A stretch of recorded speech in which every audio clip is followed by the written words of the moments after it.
Welcome everyone, I'm Gwen Little, owner and operator of Paus-n-Train. I am so excited to have you come join us this weekend for our 2025 Working and Rally Trial. A special thanks to Shelley Lake, who is our esteemed guest judge for this trial. So thanks so much for coming, Shelley. We really appreciate it. Driveway gates will be open at 8 a.m. We'll do our first kind of general quick welcome, not general briefing. This is our general briefing now, but we'll do a quick welcome, set up for our judges briefing, and then course walkthroughs will start for 8:45 with the goal of having first dog on the line for 9 a.m. So just keep that in mind when you're planning your travels. Please plan on coming early to give yourself and your dog time to settle into the property. Have a look at the attached video link if you need to have like a virtual tour of the property so you know where the washrooms are and parking spaces and all that kind of stuff. We are located on a busy highway, so that we have two gates to enter onto the property. Please enter onto the property by the gate by the mailbox and exit the property by going the far side of the house and out the exit driveway from there. Washrooms are located by the silo, by the little barn. We have an off-leash play area, fenced area beside the little barn. It has 3 gates to it, so be sure to make sure that all 3 gates are closed before you let your dog off leash. And should your dog poop, please clean it up. We have garbage cans out in front of the little barn and in front of the arch. This is the arch. This is where the trial will take place. All this stuff will be cleared out by then. There will be 2 rings. There'll be a ring in front here, and you'll see the wood wall behind me. There'll be a ring at the back. Shelley's going to have this ring. I'll have the ring at the back. If you have a reactive dog, please let us know in advance when you come on property. We'll make sure that the gate steward is aware so that we can keep dogs at distance for what your needs are for your dog. And also, if the run is in this ring, we might just have you come around the back of the building to enter. So we'll figure out those logistics when you get here. For the record, only 1 ring will be used at a time, so there won't be the challenge of 2 teams running at the same time and that added level of distraction and challenge. One day, just not yet. When milling around on the property, please allow sufficient distance between yourself and other dogs. Even if your dog is friendly, not all other dogs are friendly, or they're friendly but they're anxious about being on the property. So just having somebody who's really exuberant run up into their space can be problematic. So please just give everybody a nice wide berth and give them space. Please consider volunteering. We need a leash runner, we need scribes, we need a gate steward, we need a timer. Let us know upon your arrival when you check in with Jackie at the registration table if you're able to help out with any of those tasks. Dogs must enter and exit the ring while on leash. So even if you're in advance and your dogs are off leash to do the run, they must be on leash before exiting the ring. We will only allow 2 dogs waiting to enter the ring at a time. So we'll have the dog in the ring and then dog on deck and dog in the hole waiting on beds, so that we can keep the trial moving efficiently. So as soon as you're done your run and you've exited the gate, the next dog's already moving into the ring. Collars that consist of bling are no longer acceptable under the CARO rules. And the reason being is if they've got jewels on them and they fall off and they're shiny and sparkle, it creates a distraction for the next team, which means that you won't be making friends. So but just keep that in mind. If you want your dog to wear a blingy collar when you get here to show it off, absolutely, we're all for that.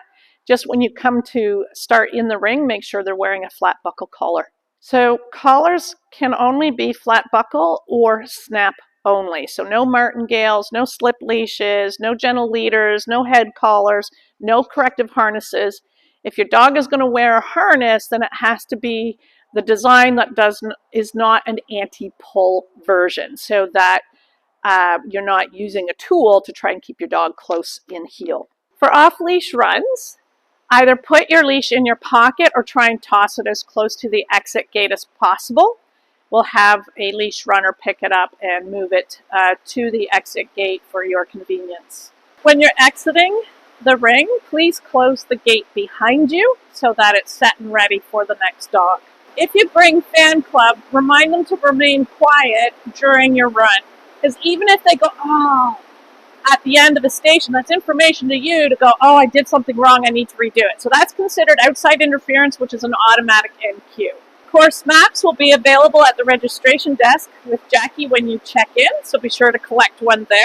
B-Stream competitors, you will have 10 minutes in the ring for your course walkthrough. As a reminder for C-String, you will have 5 minutes in the ring. When you get your score sheets, double check the math. I'm not good at mental math anymore. I used to be, I'm not anymore.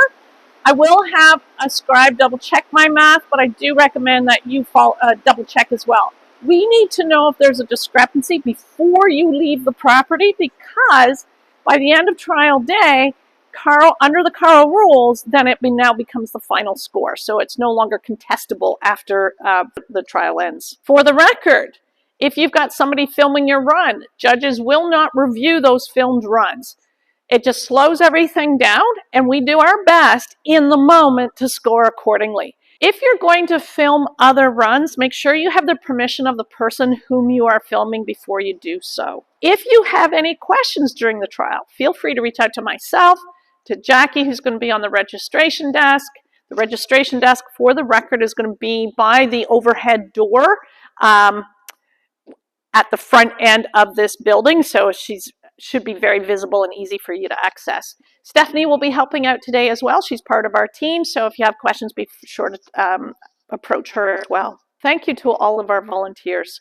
We really need you, and we really appreciate you. Trials just don't run as quickly or smoothly without you, so thank you so much for helping out. We will also have a volunteer sign-up sheet on the registration table. Please help out on a run that you're not competing in. Crating is available in the little barn, which is temperature controlled, or feel free to leave your dog in your vehicle, whatever works best for you and your dog. Ribbons will be presented at the end of each event. Let us know if you've earned a title. We want to celebrate with you. Also, we will have a photo booth available, which is going to be, when you come in the man door or the overhead door, it's going to be on your right-hand side. Feel free to take pictures there throughout the trial weekend.